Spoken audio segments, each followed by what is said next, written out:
Hey y'all, welcome back to Old Cotton Hill Farms. Today is a busy work day. We've beat the hot sun and now we're going to take advantage of the afternoon overcast to put some plants in the ground, plant some seeds, possibly spread some grass seed in an area of our driveway that we had graded, and just kind of do a little greenhouse maintenance and garden catch up. We are way behind as usual, but that's to be expected with our busy schedules, and so we're excited to have an afternoon that's just low-key and the sun's not too bright and hot. I'm going to transplant some tomato plants out, some flowers, some zinnias maybe, and then get some different flower seeds in the ground. So let's go.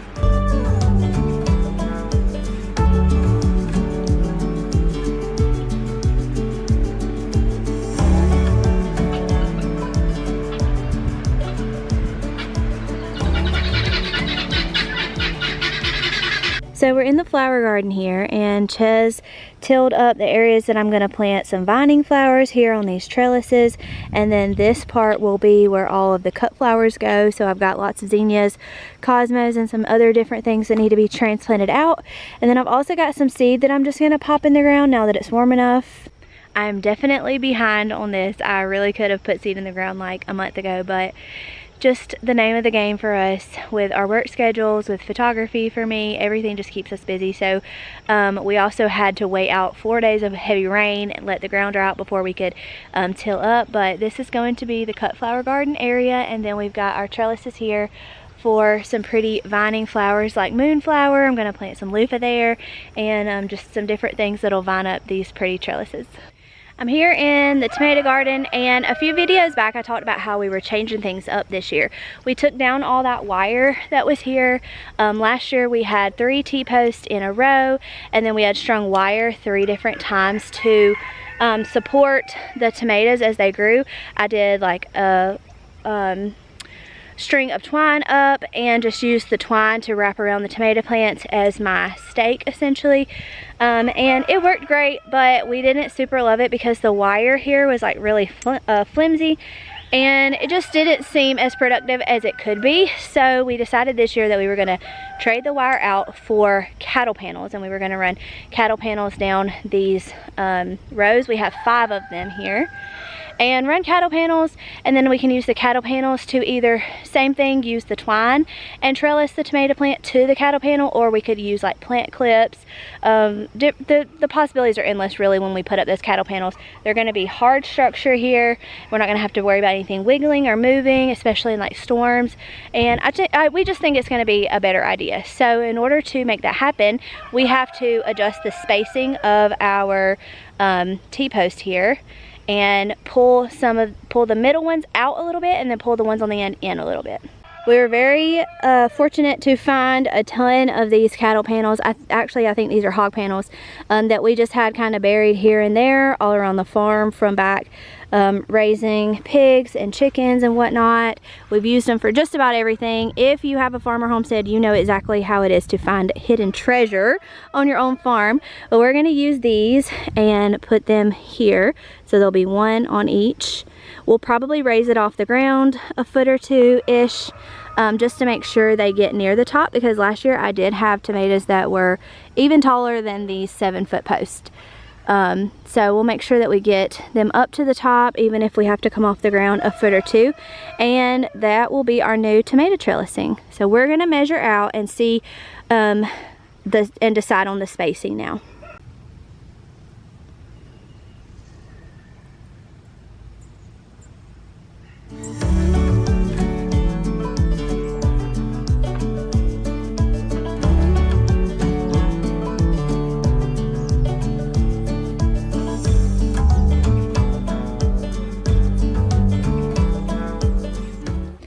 Alright y'all, these are called the Colorado Potato Beetles. These are the nymphs. They're getting close to the stage where they're going to drop down into the soil, bury themselves, and then emerge as the adult Colorado Potato Beetle. I found these buried in the ground.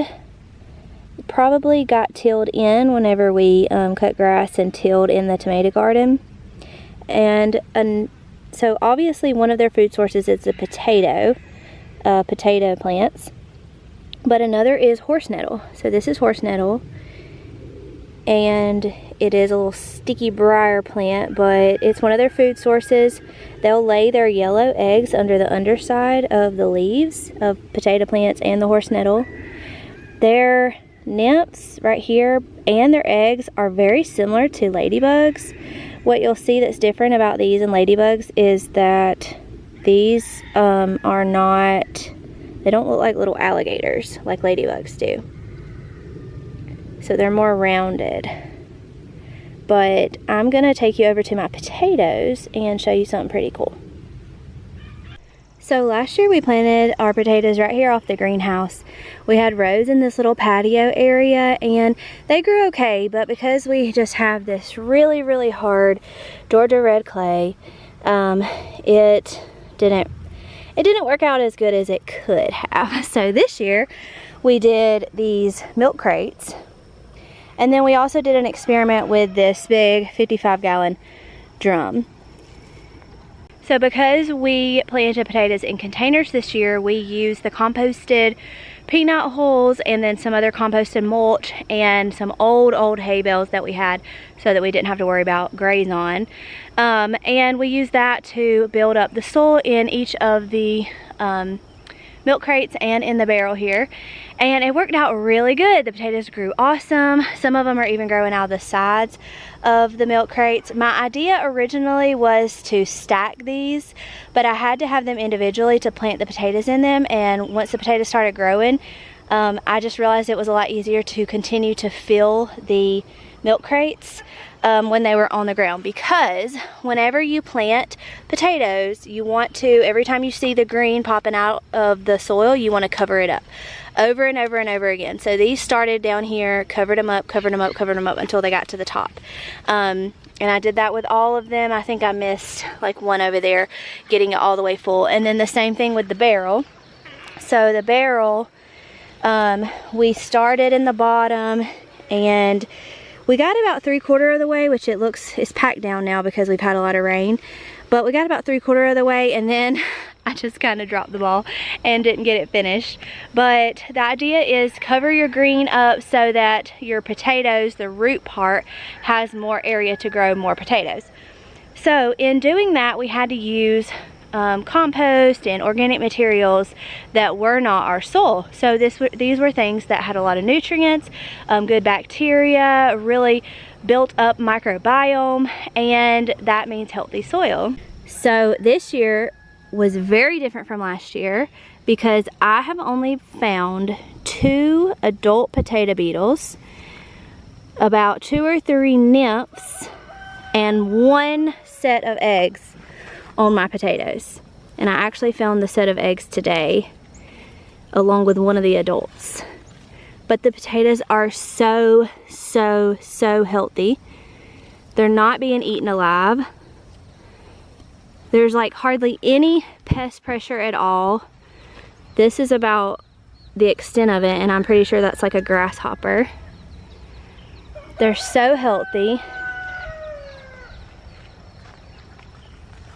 And it's all thanks to the built up soil.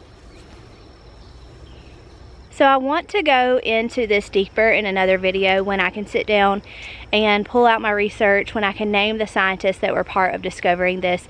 But right now I'm just going to kind of smooth the surface of why building up the soil works for pests, against pests, works to make sure that your plants have a chance against the pests that normally would put a lot of pressure on them. So the fact that healthier plants grow in healthier soil has everything to do with sugar. When a plant is grown in soil that is really heavy in micronutrients, the microbiome is really healthy, there's a lot of good bacteria, which means there's a lot of communication going on within the soil. That plant is uptaking all of its nutritional needs and it is producing a complex sugar. Whereas a plant that is grown in substance that is lacking nutrients, obviously we can always get a plant to grow. We can add in, you know, fertilizers and amendments and things, but if the soil is lacking the microbiome and those micronutrients, those good bacteria that it needs, that plant is going to produce simple sugars. So when you have insects or pests that like to suck sap, like aphids, things like chewing insects like grasshoppers, the Colorado potato beetle, things that eat your plants, those two types of pests that are ingesting parts of your plant have a digestive system that is really only capable of digesting the simple sugars. So when you plant plants, when you grow plants in healthy soil, they're producing those complex sugars. Those pests cannot digest those complex sugars. Two things happen. The pests either are not attracted to the plant at all anymore, which is exactly what I'm seeing here with my potato plants this year. They probably don't smell. There's probably some kind of smell factor or some kind of inviting, you know, aroma, or maybe even it's something visual for the different types of insects. They're not getting that because this plant is way healthier than the ones that were here last year. They're producing those complex sugars, and so it'll just deter the pest altogether. Or number two, the pest will continue to eat the plant, and then their digestive system cannot break down those complex sugars, and therefore they pass away. So it's really cool research. I actually was taking a class over the winter, and it was very much like wow, why have I not thought of this before? It was one of those things where you feel really silly that you didn't come up with it, but it was very much an epiphany moment for me that it's kind of groundbreaking. And we always think of growing plants like, what can we add to the soil after the plant is growing? You know, how can we amend the soil? What can we give to the plant as far as nitrogen and calcium and all those things, which they're great. We still need those things. We still need to test our soil. We still need to know the pH. There are all kinds of, I mean, we could talk and talk and talk and talk and talk forever, which I think all that talk is what kind of detours some people from beginning gardening. It is definitely not as overwhelming as some people can make it, but all of those things do go into having a healthy crop. But really, when it comes down to pest pressure and even, you know, producing healthy foods, it's all about your soil. And you know, it's one of those things where I felt like I knew my soil should be healthy. I knew that my soil should be built up. Obviously, we're working on building our soil up here at the farm. We're adding, you know, compost and organic materials throughout the winter. We could definitely do better. We kind of fell behind on that this past winter, but we're working on it. And so I knew that my soil needed to be healthy. I knew that I needed to build up those micronutrients in the soil, but I really had not connected those dots when it came to pest pressure and realizing that, you know, if I have a healthy plant, it doesn't even attract the pests. The pests do not want to eat the healthy plants. So just a little side note, I would like to sit down and make you know, an official long video with some real science and some real data. There are scientists who did this research and these studies and published it, but just something really cool I learned in a class this winter, and I wanted to share with y'all since I did see those Colorado potato beetles out in the other edge of the garden on that horse nettle. So now that we know our spacing for our tomatoes, I'm going to go ahead and throw some tomato starts in the ground. They are humongous. They are ready to go in the ground.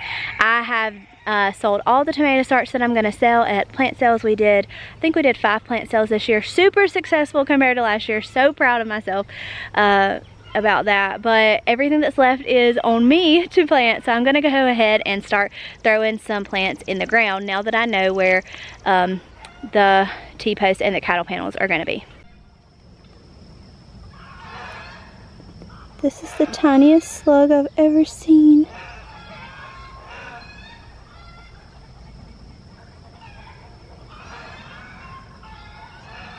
Alright, false alarm. I just checked the weather and it's a 50% chance of rain tomorrow, so I'm going to throw some seeds in the flower garden.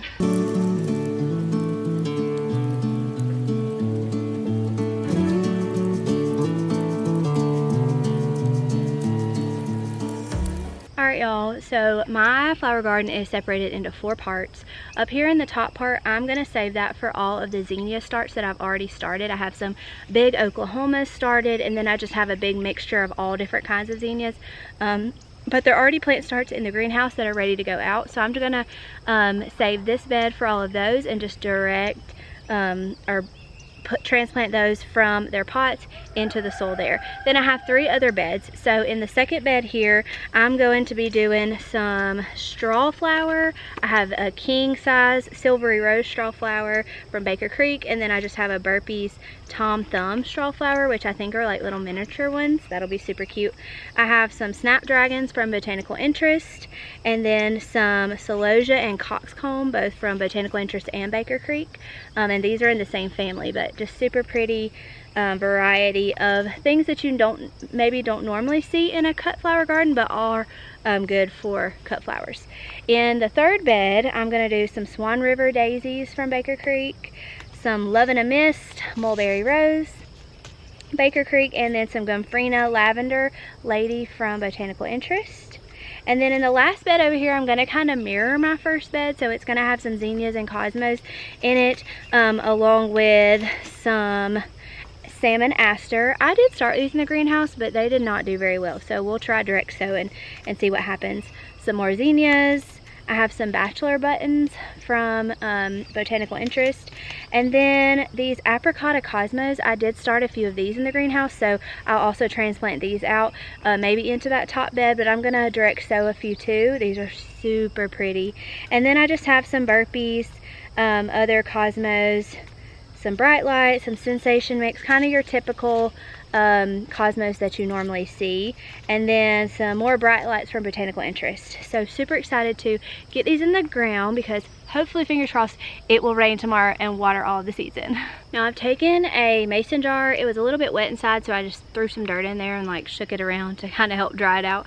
But what I'm going to do is toss all of the seeds in the mason jar. I went down the rows with my stirrup hoe and just kind of opened 2 rows up in each of these beds essentially, and then I'm just going to go through and sprinkle seeds and then come back through with my stirrup hoe and cover everything up. I think mixing them all together is going to be fine anyway, because it's a cut flower garden. I'm not worried about what's what or who's who. They're all going to be cut as they bloom anyway, and I also think it'll give it a good wow factor, and it'll be really pretty to see everything kind of mingling together. So first one I'm going to start with is the cosmos, the zinnias, the bachelor buttons, and the aster.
Okay, the row with the Gomphrena, the Swan, Love in a Mist, and the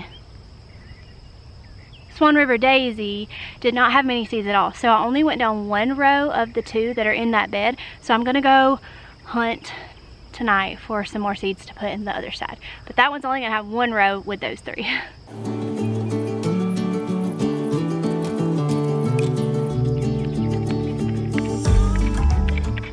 A lot of these small seeds do not really even need to be covered up, so I'm just going to kind of rough the ground where I drop the seeds and then let the water do its thing.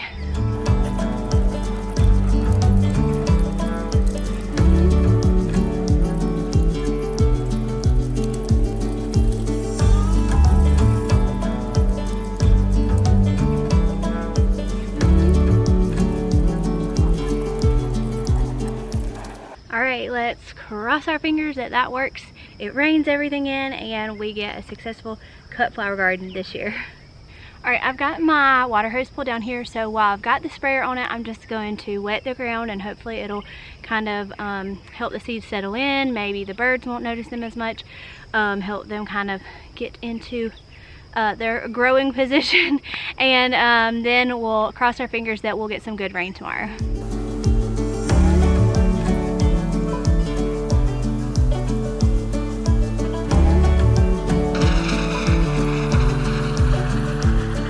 Alright, we've got all of the seeds planted. The last thing I need to do is put the transplants in on this first bed here, and then I just need to fill up my trellises with all the vining flowers. Thanks for hanging out with me today. It's always good having you here at Old Cotton Hill Farms.